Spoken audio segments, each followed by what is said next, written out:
آج کی میری حدیث کا ٹاپک ہے وسعت ظرف. حدیث ہے ترمذی میں.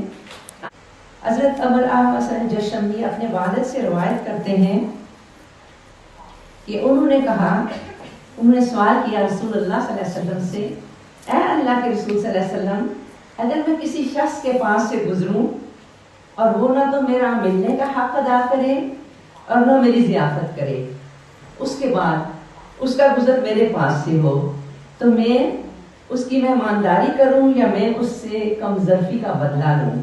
آپ صلی اللہ علیہ وسلم نے فرمایا، نہیں، بلکہ تم اس کی مہمانی کا حق ادا کرو. بہت خوبصورت عزیز ہے. سوال تو مہمان نوازی اور بے رخی سے ملنے کا جواب تھا، لیکن کہ میں بھی اس کے ساتھ وہی معاملہ کروں، آپ صلی اللہ علیہ وسلم نے جو جواب فرمایا وہ وسعت ظرف کی تلقین کرتا ہے کہ تمہیں ہر حالت میں وسعت ظرف کا مظاہرہ کرنا ہے.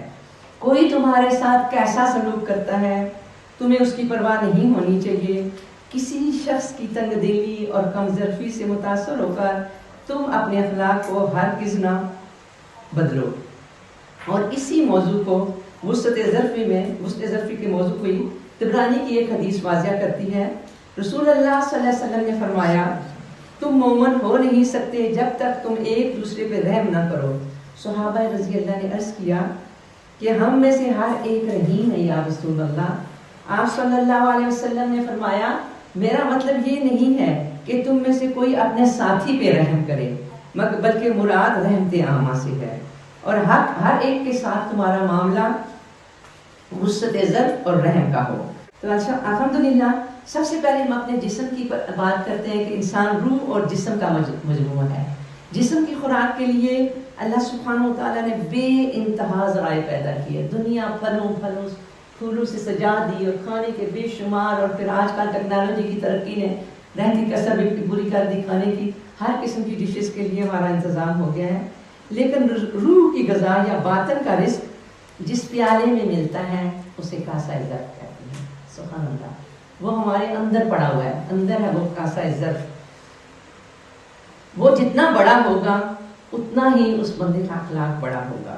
اور وہ انسان کے اندر مثبت اور منفی دو قسم کے جذبات پائے جاتے ہیں، اور انسانی مزاج کے مختلف پہلو ہیں.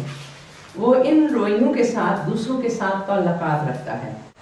غصہ، حسد، رشک اور محبت، نفرت، خوشی، ندامت، بے صبری، ناشکری، اسی طرح کے بے شمار رویے اللہ تعالیٰ نے انسان کی فطرت یعنی کاسہ ظرف میں ڈال دیے ہیں. آپ پھر عقل و شعور کی نعمت سے نواز کر اور پھر شریعت نبوی صلی اللہ علیہ وسلم عطا کر کے ہمیں بتایا کہ آپ ان رویوں کو تم نے دنیا میں استعمال کیسے کرنا ہے، ان کو قابو کیسے کرنا ہے. یہ اللہ کی بہت بڑی نعمت ہے وسعت ظرف، اور یہ سب سے پہلی نعمت انبیاء کو دی جاتی ہے. ان کا کاسہ ظرف بہت بڑا ہوتا ہے. حضرت آدم علیہ السلام سے لے کر رسول اللہ صلی اللہ علیہ وسلم تک جتنے انبیاء آئے ان کی ہسٹری ہم پڑھتے ہیں تو ہم حیران رہ جاتے ہیں کہ ان کے ساتھ کیا سلوک ہوتا تھا اور وہ آگے سے کیا جواب دیتے تھے، کیونکہ ان کے اندر اللہ سبحانہ و تعالیٰ نے کاسہ ظرف لبالب بھرا ہوا رکھا تھا. رسول اللہ صلی اللہ علیہ وسلم کو جو ہمارا مکمل نمونہ ہمارے سامنے پیش کیا گیا اللہ نے قرآن میں، ہم ان کو دیکھتے ہیں کہ رسول اللہ صلی اللہ علیہ وسلم نے فرمایا، اللہ تعالیٰ نے مجھے اخلاقی خوبیوں اور اچھے کاموں کی تکمیل کے لیے بھیجا ہے اور مجھے ادب سے نوازا ہے، اور مجھے وہ لوگ محبوب ہیں جو تم میں اخلاق میں سب سے اچھے ہیں. اور قیامت کے دن اخلاق میں جب ترازو رکھا جائے گا تو سب سے وزنی چیز اخلاق ہوں گی. اور پھر حضور صلی اللہ علیہ وسلم ہر چیز میں جب کوئی چیز سمجھاتے تھے کوئی نہ کوئی دعا بھی ضرور بتاتے تھے.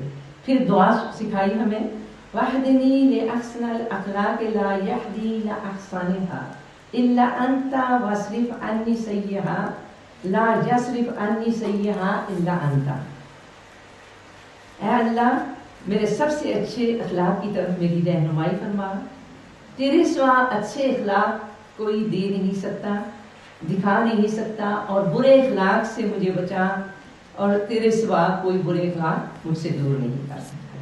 الحمدللہ اس دعا کو ہم اردو میں بھی پڑھ سکتے ہیں ہر نماز کے بعد کہ اچھے اخلاق دینے والی صرف اللہ کی ذات ہے.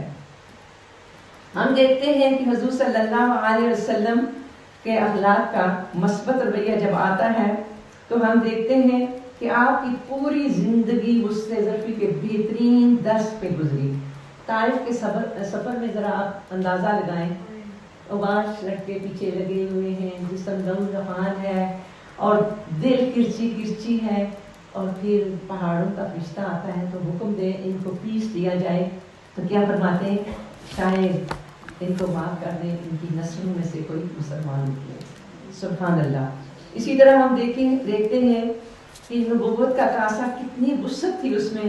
فتح مکہ کا موقع ہے، وہ لوگ جنہوں نے 13 سال تک پر ظلم اور زیادتیاں کی، اور پھر جب وہ دشمن آپ کے سامنے آتے ہیں تو وہ اپنے دکھ اور وہ آزمائشیں اور وہ سب کچھ بھول جاتے ہیں، اپنے چچا کے قاتل کو سامنے دیکھتے ہیں تو آپ نے ایک اعلیٰ ظرفی کی بہترین مثال قائم کی کہ میں نے تم سب کو معاف کر دیا.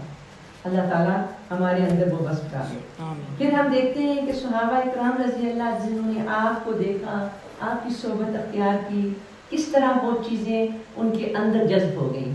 جب ہجرت کا موقع آتا ہے، مکے والے مدینے جاتے ہیں، کیسے مہمان نوازی کا حق ادا کیا جاتا ہے، جو شروع میں تھا کہ مہمان کا حق ادا کرو. پھر ہم دیکھتے ہیں کہ صحابہ اکرام رضی اللہ جنہوں نے آپ کو دیکھا، آپ کی صحبت اختیار کی، کس طرح وہ چیزیں ان کے اندر جذب ہو گئیں. جب ہجرت کا موقع آتا ہے، مکے والے مدینے جاتے ہیں، کیسے مہمان نوازی کا حق ادا کیا جاتا ہے، جو شروع میں تھا کہ مہمان کا حق ادا کرو. مدینہ والوں نے جو مہمانوں کا حق ادا کیا وہ اس دنیا میں ایک بے مثال چیز ہے. اپنا گھر بار، اپنے بزنس، ہر چیز میں شراکت دے دی، یہاں تک کہ 2 بیوی ہیں، میں ایک کو طلاق دیتا ہوں، ایک آپ کر رہی ہوں. یہ تھا وہ نمونے سے جو کاپیاں بنی ان کا وسعت ظرف. یوسف علیہ السلام کا قصہ آتا ہے قرآن میں، اس میں ہم دیکھتے ہیں کہ کیا ظرف تھا یوسف علیہ السلام کا. کنویں میں ڈالے گئے، قیدی بن کر بکے، قتل تک کرنے کے منصوبے تھے، لیکن جب وہی بھائی سامنے آتے ہیں تو کیا کہتے ہیں؟ میں تمہارے لیے بخشش کی دعا کروں گا. یہ ہوتا ہے وہ ظرف جو انبیاء کے درمیان کے ہوتا ہے، اور انبیاء بھیجے جاتے ہیں اس لیے کہ وہ ظرف ہمارے ظرفوں کے اندر ڈالا جائے. وسعت ظرف انبیاء کی وراثت ہے. سیرت میں روزمرہ کے واقعات میں ہم دیکھتے ہیں کہ جو لوگ اللہ پر اور آخرت پر ایمان لاتے ہیں ان کے اندر یہ صفت، جتنا اللہ پر ایمان زیادہ ہوتا ہے اتنی یہ صفت بڑھتی ہے. جتنی اللہ سے محبت ہوتی ہے اتنا وسعت ظرف بڑا ہوتا ہے. کیوں؟ کہ اللہ کے 99 نیم میں سے ایک نام ہے الواسع. الواسع وسعت دینے والا، وسعت دینے والا. فراخ دل فراز، میرا اور آپ کا رشتہ اسی رب واسع سے ہے، اور وہ اپنے علم سے ہر لمحہ ہماری نگرانی کر رہا ہے. اور ہمیں اور آپ اس سے دعا کیا کریں کہ اے الواسع ہمارا اس ایسے رب کو بھی وسعت عطا کر دے.